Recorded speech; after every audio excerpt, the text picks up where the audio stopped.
নমস্কার বন্ধুরা, কেমন আছেন? আশা করি সকলেই ভালো আছেন। দীপা রান্নাঘরে আপনাদেরকে স্বাগতে। আমি আপনাদের জন্য নিয়ে এসেছি রাজস্থানি ভুজিয়া সবজি রেসিপি। এই রেসিপিটা বানিয়ে অনেক দিন ঘরে রেখে খেতে পারেন বন্ধুরা। এইটা সহজে খারাপ হয় না। আর এই ভুজিয়াটা দিয়ে খুবই টেস্টি একটা রেসিপি বানিয়ে দেখাবো। রুটির সঙ্গে খেতে পারবেন। চলুন তাহলে বানানো শুরু করি। রেসিপিটা বানানোর জন্য প্রথমে দুটো আলুকে সেদ্ধ করে ছিলকাটা ছাড়িয়ে একটু কাট করে নিয়ে বাটিতে নিয়ে নিয়েছি। তারপরে দিয়ে দিয়েছি 1 কাপ বেসন, অল্প পরিমাণ কালো জিরে, লবণ অবশ্যই স্বাদ অনুযায়ী দেবেন, আধা চামচ জিরে পাউডার, আধা চামচ ধনে পাউডার, 1 চামচ লঙ্কা পাউডার, আধা চামচ অরিগান, আধা চামচ চিলি ফ্লেক্স, আমচুর মশলা আধা চামচ, 1 চিমটি ফুড কালার।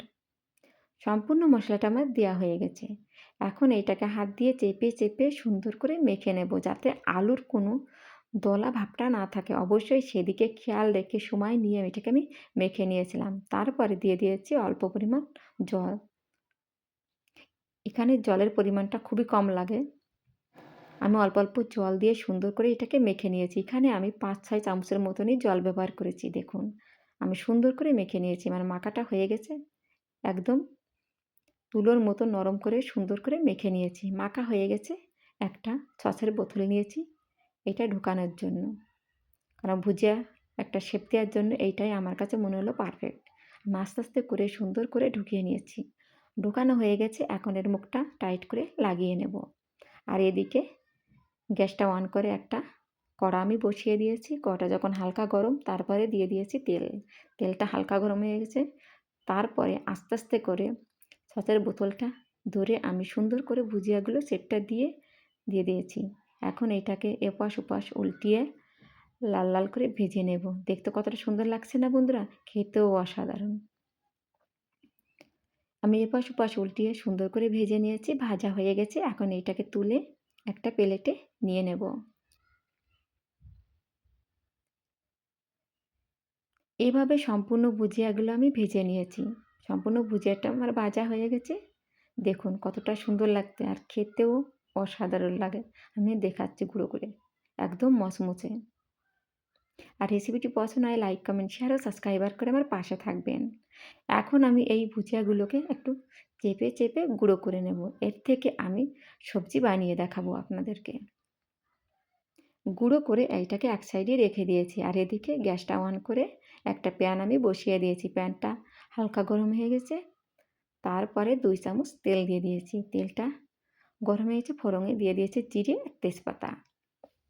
দিয়ে এটাকে সুন্দর করে ভেজে নিয়েছি। সুন্দর একটা গন্ধ বেরিয়ে যাচ্ছে। তারপরে দিয়ে দিয়েছি পেঁয়াজ কুচি, কাঁচা লঙ্কা কুচি, আদা রসুন কুচি দিয়ে সুন্দর করে নাড়াচাড়া করে ভেজে নেব। এটাকে একটু ভেজে নিয়েছি। এখন বড় সাইজের একটা টমেটো কাট করে রেখেছিলাম, সেইটা দিয়ে দিয়েছি। দিয়ে এটাকে আর একটু নাড়াচাড়া করে ভেজে নেব। ভাজা হয়ে গেছে। এখন বাকি মশলাগুলো দিয়ে দেব। 1 চামচ লবণ অবশ্যই স্বাদ অনুযায়ী দেবেন, আধা চামচ জিরে পাউডার, আধা চামচ ধনে পাউডার, আধা চামচ হলদি পাউডার, লঙ্কা পাউডার 1 চামচ। মশলাটা আমার দেওয়া হয়ে গেছে। এখন এটাকে সুন্দর করে কষিয়ে নেব সময় নিয়ে। এটাকে সুন্দর করে সময় নিয়ে কষিয়ে নিয়েছি। এখন এর ভিতরে দিয়ে দেব জল, অল্প পরিমাণ জল। আমি 2-3 চামচের মতন জল দিয়ে এটাকে আর একটু নাড়াচাড়া করে সুন্দর করে মিশিয়ে কষিয়ে নেব, যাতে সম্পূর্ণ টমেটো ও সবজিগুলো গলে যায়। এটা আমার কষানো হয়ে গেছে। এখন এইদিকে ভেজে রাখা ভুজিয়াটা ঢেলে দেব।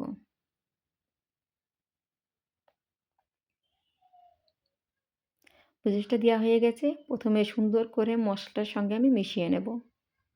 মিশিয়ে নিয়েছি সুন্দর করে এটাকে কষিয়ে নেব। এপাশ উল্টিয়ে সুন্দর করে কষিয়ে নিয়েছি। এটা আমার কষানো হয়ে গেছে। এখন এর ভিতরে দিয়ে দেব পরিমাণ মতো জল। এটাকে সময় নিয়ে আমি কষিয়ে নিয়েছি। কষানো হয়ে গেছে। এখন এর ভিতরে দিয়ে দেব পরিমাণ মতো জলের পরিমাণটা খুবই কম লাগে, অবশ্যই এটাকে খেয়াল রাখবেন। আমি 1 কাপ জলটা দেওয়া হয়ে গেছে। এখন এটাকে প্রথমে সুন্দর করে একটু নাড়াচাড়া করে নেব, জালটা আসার অপেক্ষা সেট করে দিয়েছি। এখন আমি এইটাকে 2 মিনিট আমি সুন্দর করে রান্না করে নেব।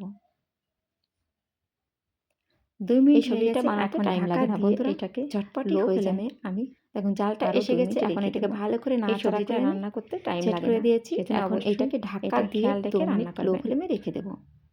2 2 মিনিট মিনিট পর হয়ে গেছে, ঢাকনাটা দেখাচ্ছি, সরিয়ে কতটা সুন্দর দেখাচ্ছি। হয়েছে। আমার কতটা রান্নাটা প্রায় সুন্দর হয়ে হয়েছে। গেছে। এখন এর উপরে উপরে একটু দিয়ে গরম দেব মসলা আর ধনে পাতা আধা দিয়ে চামচ নাড়াচাড়া গরম করে মসলা আর নামিয়ে ধনে নিলেই পাতা গরম গরম রুটির দিয়ে সঙ্গে এটাকে পরিবেশন সুন্দর করে করবেন। একটু বন্ধুরা নাড়াচাড়া করে একবার নেব। খেলে এই সবজিটা আপনাদের আর এই বারবার সবজিটা খেতে মন চাবে, রুটির আমি সঙ্গে গ্যারান্টি খেতে যে দিয়ে বলতে এতটা পারি। টেস্টি লাগে, আর কোনো বন্ধুরা যদি সবজি আপনারা আপনাদের একবারও লাগবে না বানিয়ে রুটির খান, সঙ্গে খাবার আপনাদের এর জন্য। স্বাদ মুখে লেগে এখন থাকবে। এটাকে আমি আমি একটা একটা প্লেটে প্লেটে নামিয়ে নামিয়ে দেখাচ্ছি দেখাচ্ছি। এটা কতটা সুন্দর কতটা হয়েছিল। গরম বেগুনি গরম রুটির ক্যাপসিকাম সঙ্গে অন্যরকম পরিবেশন একটা করবেন। এই সবজি। এই পর্যন্তই। পর্যন্তই, সকলেই ভালো সকলেই ভালো থাকবেন। থাকবেন বন্ধুরা।